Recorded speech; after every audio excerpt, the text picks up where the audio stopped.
Perfecto. Já tinha alguém aqui me falando, você vai ver o Cebolinha jogando com o Tite. Por que ele tá falando? Porque o Flamengo tá na pedra já. Vamos botar na tela. Um anjo aí que passou. A voz do anjo sussurra. Bota na tela do Flamengo. O Rossi, quero falar dele, hein? Personagem de Kiko, muito bem escolhido. Wesley, Pablo, Léo, ó o Pablo aí entrando. E o Ayrton Lucas são os defensores. Thiago, Maia e Eric, o Pulgar. Rodrigo Caio. É Pablo. Qual é a música? Qual é a música? Arrascaeta ali. E olha aí a dúvida. Gerson e Pedro, não tem dúvida. Cebolinha ou Bruno Henrique? O Fábio Maceridian disse que o Bruno Henrique apresentou sinais de cansaço, né? Então... Nem sabia que era possível isso. O Bruno Henrique apresentar sinais de cansaço. O Bruno Henrique é que é atípico. Nem sabia. Mas existem marcadores, sim, senhor, de cansaço, dano muscular, como não? Sabia. Cebolinha e Bruno Henrique. Essa é a dúvida. Sabia que eles funcionavam no Bruno Henrique, esses marcadores de cansaço. Mas, enfim... Conta pra nós. Negócio de Copa América, né? Caso Cebolinha já jogou com o Tite, né? E muito. Jogou bem com o Tite. Então, e precisa de alguém que mostre o caminho para ele no Flamengo. Tá faltando isso um pouco, né? Eu acho que o Sampaoli, por muito pouco, não criou ali um Marinho 2.0, tá? Porque largou de qualquer jeito ali, foi preocupante a maneira como ele tratou e dando oportunidade, tá? Não tô dizendo que não recebeu, não. Só que o que recebeu não era condizente com o que pode apresentar, né? Tem um outro ponto aí, né? Não teremos, mesmo tendo a oportunidade, sem Bruno Henrique, não tem Pedro e Gabigol, né?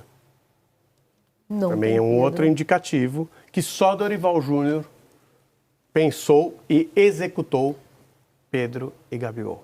Então, mas é que assim, a gente tem uma dúvida ali, né?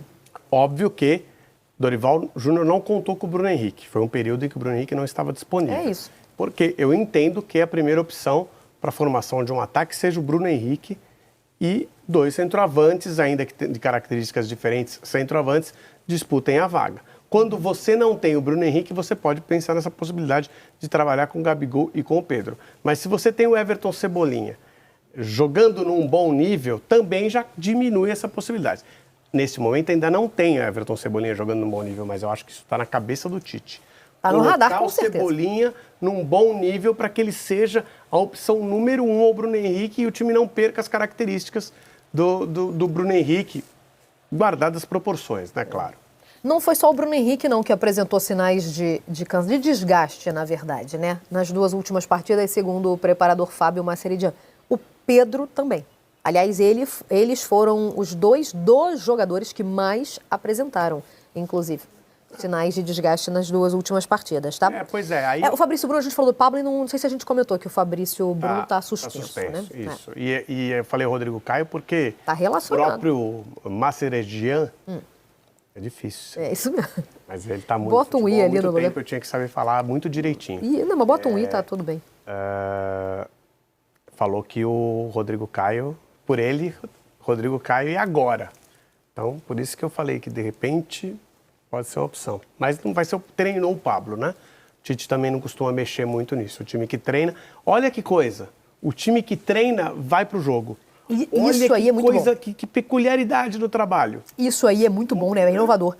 Ó, só pra gente valorizar aqui o personagem do Kiko da reportagem, dos 5 jogos que o Rossi disputou como titular do Campeonato Brasileiro, ele só sofreu 1 gol, tá? E aí, se a gente recortar os 2 últimos jogos, ele não foi vazado. A gente não via isso no Flamengo desde julho.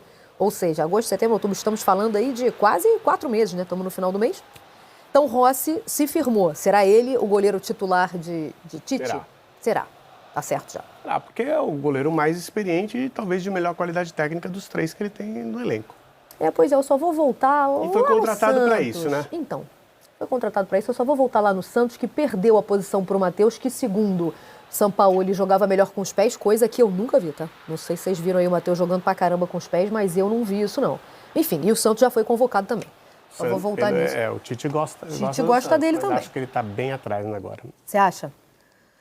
Deixa eu botar a Kelly Costa, então, na conversa, porque o Grêmio é o adversário do Flamengo hoje, jogando na arena, onde não bate o rubro-negro há 5 anos. Kelly Costa, direto de Porto Alegre. Os 15 últimos jogos, Flamengo e Grêmio. O Grêmio ganhou 1. Opa! Kelly, seja bem-vinda. Bom dia. Oi, Mari, bom dia para ti, para todo mundo. Pois é, faz muito tempo que o Grêmio não consegue ganhar do Flamengo na Arena desde 2018, como vocês já bem lembraram por aí. Os tricolores têm uma missão muito importante nessa rodada, porque o Grêmio quer se manter na zona de classificação para a Libertadores do ano que vem, está no G6, por enquanto é o sexto colocado com 44 pontos. E o técnico Renato vai ter uma missão bem desafiadora para a partida de logo mais contra o Flamengo, porque tem boas e más notícias. Eu começo pelas boas, que são retornos bem importantes para esse jogo. Eu começo falando do Jeromel, que foi poupado na última rodada diante do São Paulo e agora retorna, volta a ser uma opção. O Reinaldo também é um reforço importante na lateral. Ele cumpriu suspensão na rodada passada e agora volta ao time. E tem também o Carbajo, ele vem tratando dores no pubis desde o Grenal, inclusive no começo do mês. Ele disse que atuou no sacrifício, jogou com dores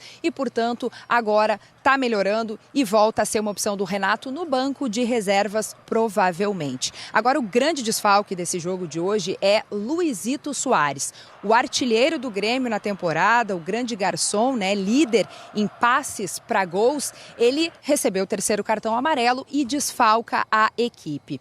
Aí o Renato vai ter que montar um verdadeiro quebra-cabeças, né? Ele, ao longo da semana, fechou treino, o trabalho de ontem foi com portões fechados, justamente para fazer algum mistériozinho ali na escalação e fazer algum suspense também para entregar, para esconder, né, do Flamengo, justamente o adversário que o Grêmio não consegue vencer há tanto tempo jogando em casa nessa temporada, não conseguiu nenhuma vitória diante dos rubro-negros. A principal opção para a vaga do Soares seria Everton Galdino. Esse seria a ficha número 1 do comandante tricolor, mas existem ainda outras opções que eu trago agora aqui para vocês. Tem também o André Henrique, o JP Galvão, que está recuperado de um desconforto muscular que o deixou fora de alguns jogos. Tem ainda o Ferreira e o jovem Natan, que é um guri de 18 anos da base, que também tem sido aí valorizado pelo técnico Renato Portaluppi. Então são 5 opções para a vaga de Luizito Soares. A gente só vai saber de fato o que Renato irá fazer pertinho da hora do jogo, faltando 1 hora ali para a partida, ele vai divulgar a escalação. Vamos dar uma olhadinha no campinho então, juntos na tela, para ver quais seriam os escolhidos do Renato numa projeção que a gente já faz agora que cedinho no Sport TV. Gabriel Grando no gol, aí se ele tiver um esquema com 3 zagueiros, vai com Kahneman, Jeromel e Bruno Alves.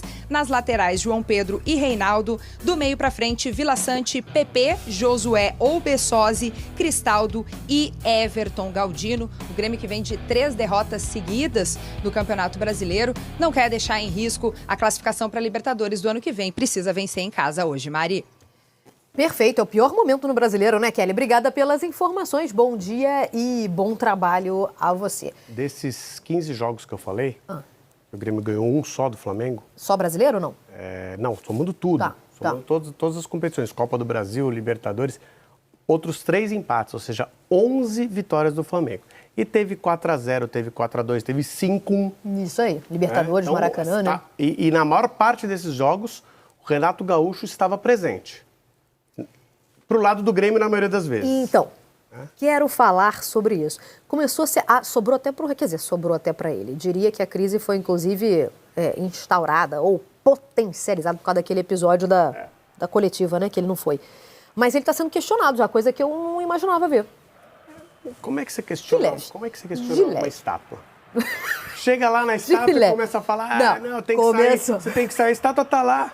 Começou a ser questionado como treinador, como ídolo, jamais. A estátua está lá, é difícil questionar uma estátua. Não, mas é exatamente por isso.